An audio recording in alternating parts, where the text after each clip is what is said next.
To do it's your boy Big T. You're watching Big T TV. Before we get started, I need you to do me a favor. I need you to go ahead, hit that subscribe button, and make sure you put your post notification bell on so you don't miss any of this great content and you join the Big T family. So today we're going to be talking about, I'm going to have a couple videos about this. But the first, we're going to talk about the Wack100 element of the Kodak Black 6ix9ine Boosie situation.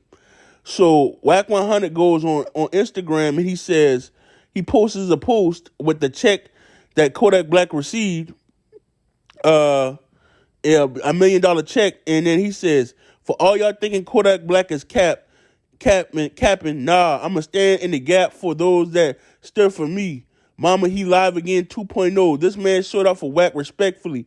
Get off that bullshit with him. We've always been good. Let's keep it that way. And shout out to Fume Vapors, my new business partners, who did exactly what we agreed to. To the rest, follow your mind. Do what's best for you. Now, shut it the F up. That first bad was real too. More came after this. Man, listen, B Valley, West up, all that. Okay, let me tell you what Wack is doing, first of all.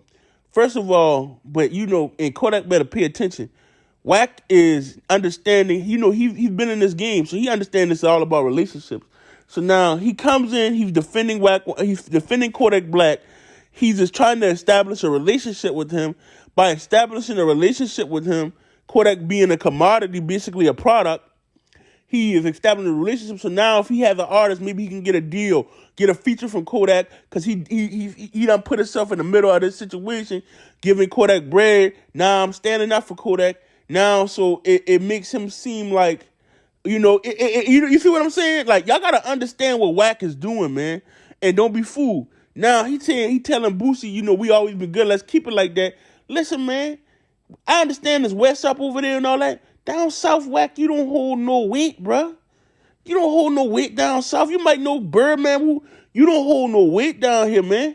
You got to think, Boosie been touring on these little towns for decades now, man. You know, you can say what you want. Y'all, I know a lot of people on the internet saying Boosie lame, Boosie this, Boosie that. This man spoke his opinion on the situation, and he's a person in his culture. He has a right to it. I've seen white boys who, you know, are not even like, I mean, y'all part of the culture, but damn, we are the culture.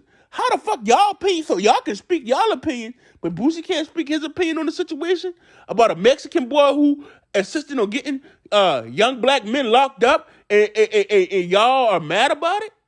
Come on now. No. So, listen, you dealing with a snake, but that's good. That's cool. Kodak Black, you know what I mean? Do your thing, man. You know, so you can be used just like a hoe. I mean, I'm just saying, that's what Wack trying to do. You see what he trying. Hey, listen, if I'm telling, hey, man, I don't need you to stick up for me, man. Hey, niggas is doing prison tactics, man.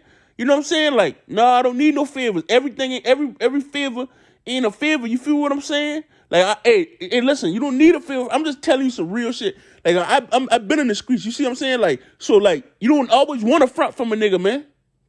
You feel what I'm saying?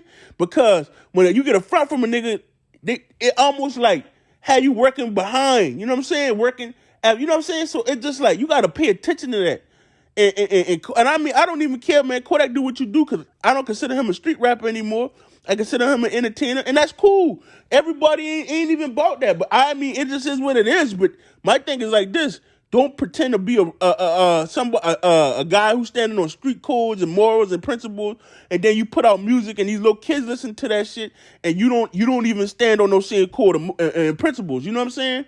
Because in the streets, the shit gets sticky and icky. And if you the guy who stand on principles, guess what? You gonna be the guy who take all the fall. And that's why I'm telling these little niggas: if you got heart, you a good person, and you got principles and morals, get out the streets, because it ain't right. I'm telling you, man, it ain't right. You got a lot of people pretending they this and this and this and that. Go ahead and get out the streets, because it ain't right. They call it snitching surviving now, all kind of stuff. So listen, go ahead and get out the streets if you in the streets. But yeah, that's my that's my thoughts on the situation. Comment down below what y'all think. And so basically, let me go over what my thoughts is. First of all, Wack100 is trying to exploit the situation with this money to get a relationship with Kodak. And my other point is he holds no weight in the South. So nobody cares what he's saying. If you think Boosie about to stop because you say that, you just want to be like, hey, I had your back in that situation. That's all he trying to do. Comment down below if y'all agree with me. And listen, let me tell you something, man. You don't never want to do business with a nigga like Wack100, bruh. Especially when you feel like you doing me a favor. Nah, nigga, do me a real favor, dog. That ain't no favor you talking, man. That's just words, nigga. There ain't nobody, like, I'm telling y'all something, man. But hey, that's it for me. Do me a favor. If you like the video, I'm out.